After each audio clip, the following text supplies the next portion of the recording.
Before we begin, I want to address the massive scandal around the revised job number. I inherited one of the worst economies in the country. It was a mess. When I hear that, first of all, I don't believe it because I've never heard Donald Trump say anything truthful. It is, though.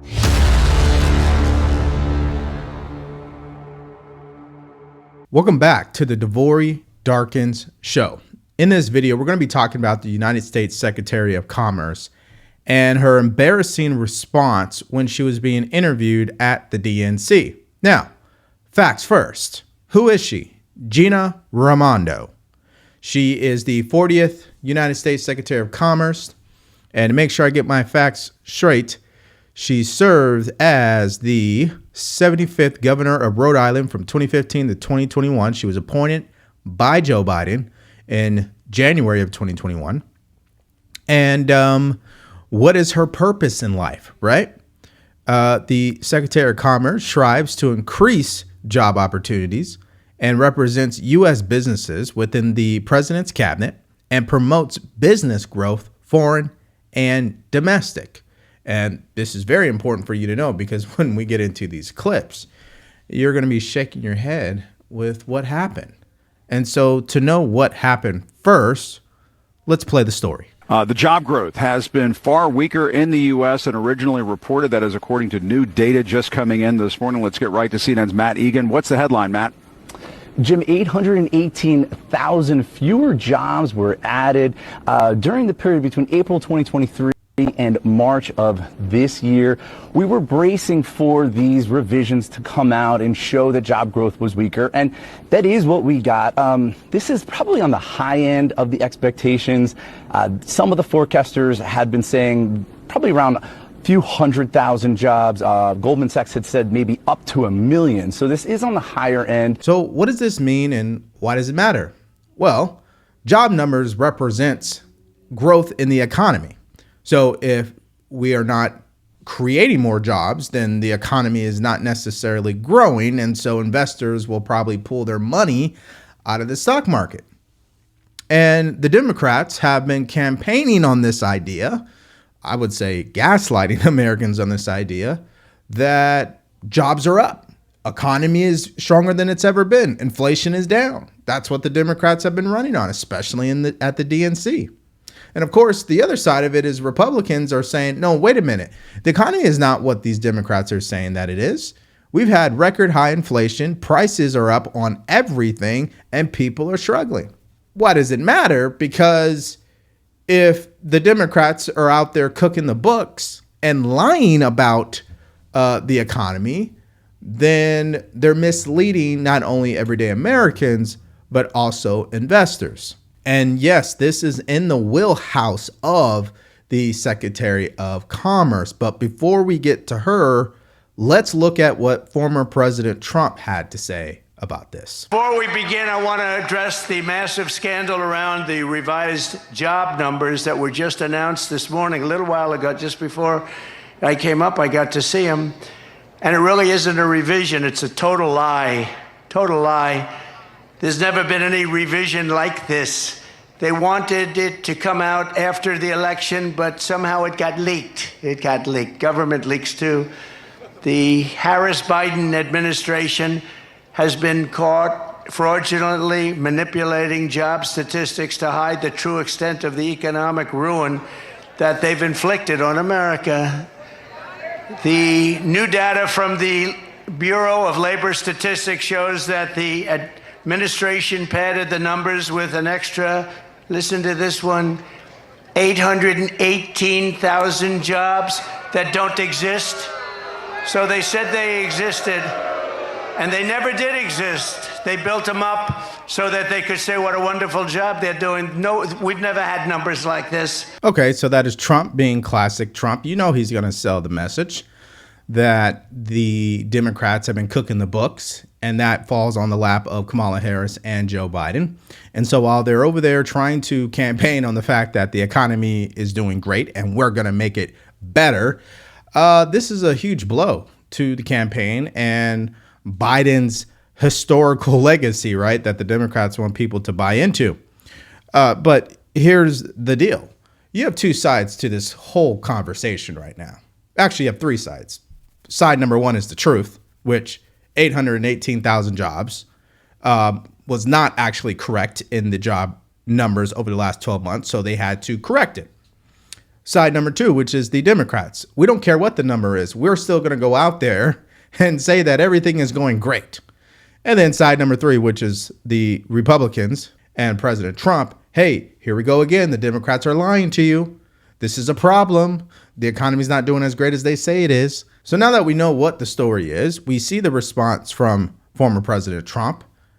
It takes us to the person that is responsible for this reporting and should know what's going on and everything about it inside and out, the United States Secretary of Commerce, Gina Raimondo. When you hear that, do you potentially think that this new numbers could be a liability for this campaign? No, when I hear that, first of all, I don't believe it because I've never heard Donald Trump say anything truthful. It is, though, from the Bureau of Labor. I'm not familiar with that. You're not familiar with that. That is her initial response. The United States Secretary of Commerce, that is her initial response. Actually, I have not reviewed that report yet. Or actually, my team and I were reviewing the report, and before I comment on it, I want to make sure I have all of the facts. No, that's not what she said. She said she doesn't know anything about it. Come on.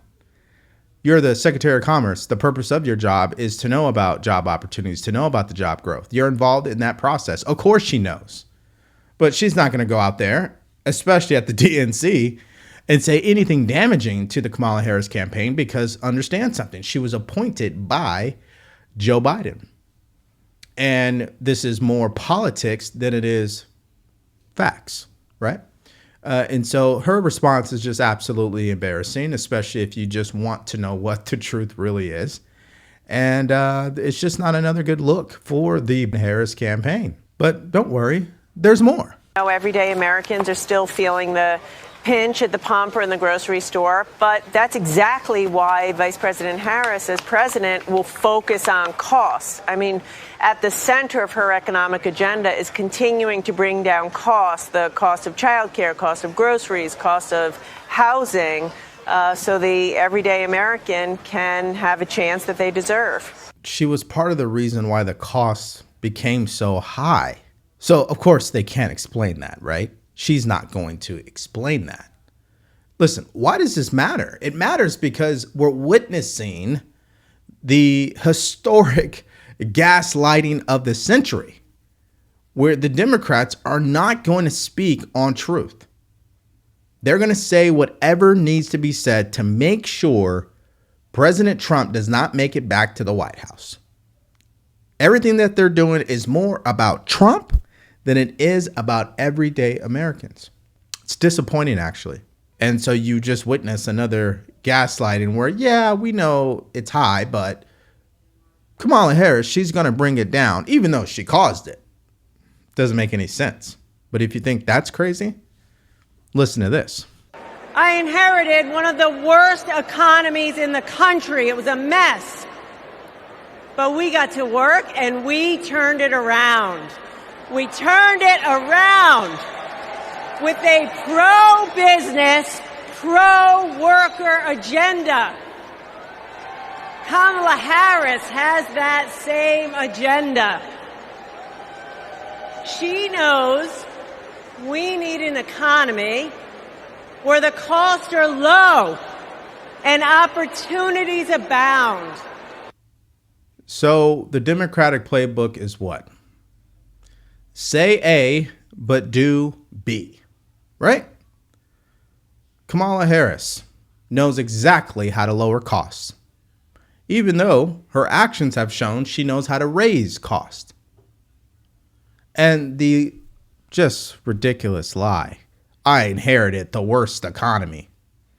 How? If the economy we're operating under is worse than the way you inherited? I don't understand. I mean, even if I believed you, are you saying Trump's economy is worse than when former President Barack Obama was in office? You see, again, I mean, this whole video is ultimate gaslighting, right? And this is United States Secretary of Commerce. It's like they're paying these people to truly lie when the numbers say otherwise. But one thing's interesting about these individuals, they're just like Kamala Harris. You ask them a question and the response you're going to get, it's nothing good. Why do you think that Americans are feeling the high inflationary costs? The fact that, even despite the year-over-year inflation rates coming down, cumulatively, they're much higher prices that we're paying at the grocery store than we were 5 years ago. What do you think that is driving that? Do you really think it's corporations? Greed? I think it's a combination of things, but I will say this. Initially, the price spikes were because supply chains were incredibly snarled due to COVID. Supply chains are moving now, so they can't claim that is the case. Obviously, gas price, American food runs on gas, wages, etc. But here's the reality. If there is evidence that some retailers are price gouging, what you will get from a President Harris is that she will go after them because it's just not fair for the American consumer. Facts first. Why are prices high at the grocery store? Is it because these corporations want to make extra money? Or is it because the demand has exceeded the supply? Why would the demand exceed the supply? Well, it happens when there's too many Americans spending too much money. So then the grocery stores can no longer meet that demand. So what do? They hike up the price. Now, there's that, and behind that is inflation. So when you put all this money into the economy, right, and people are spending a lot of money and inflation goes up, costs go up. And if costs go up for the grocery store, then the cost goes up for the end retailer, the end user, the everyday American. But they're not going to go on TV and say that because politically that doesn't work. So politically they got to say, oh, no, everything's good. Because Kamala Harris, she knows what she's doing. Because they're banking on the fact you're not going to do any research. You're not going to look up the facts. Final points. Number one, what does this say about the character and judgment of Kamala Harris and Joe Biden? That they have appointed individuals that are willing to lie to everyday Americans about the economy, about the job growth. What does that say? I understand there's a political game to be played here. These swing voters, these independents, they're just done. They don't care to hear anything anymore. They don't want to, if we keep it honest, they don't really want to hear about Trump. They don't want to hear about Joe Biden. They don't want to hear about the economy. What they want to hear is, how are you going to solve my problem? I don't care about all this other noise. So far, the Democrats are doing a poor job of that. Because telling everybody, hey, it's sunny when it's raining in their life isn't going to work. That's point number one. Point number two, Kamala Harris, she has problems on her hands. And you have to wonder, does she have enough time to get past this? Meaning, will the job report, will the economy, will what's going on overseas in Israel and Ukraine, will all of these things blow up on her in the next 76 days before people cast their vote? Well, they are calculating that risk. And they're banking on the fact that nothing's going to happen. That everything's going to stay the way it is right now. And if they can make it stay the way it is right now, and how do they do that? They keep telling people, hey, everything's going great. And point number three, former President Trump, he needs to hammer this. He needs to hammer it over and over and over and relate it to these independents, to these swing voters. Like, hey, why does this job report matter to you, Bill and Mary, who live in the middle of Wisconsin? Why does this matter to you? It matters to you because this party that you're thinking about voting for, they've been lying to you for the last 3.5 years. And although you may not like my personality, you may think I'm a mean person. Do you remember when I was the president? How good were you doing? That has to be the message somehow. He's got to figure that out. I'm sure he will. But that right there hits the ball out of the park for those voters. Because the Democrats, they're not doing it. They're focusing on vibes, what feels good, and joy, but that doesn't get votes. We know that. And that's my mindset. What's yours? What do you guys think about this job report coming out and showing that Biden and Harris have been cooking the books, according to some people, that they've been lying about the numbers purposely for political gain, and that the Democrats, especially the Secretary of Commerce, they're going to continue to gaslight this and not necessarily tell the whole truth. And they're going to keep telling Americans that everything's going great. Tell me what your thoughts are and more in the comments section below. Thank you for checking out the video today. Make sure you like, share, and subscribe to this channel. Stay grateful, stay focused, and stay true. Peace.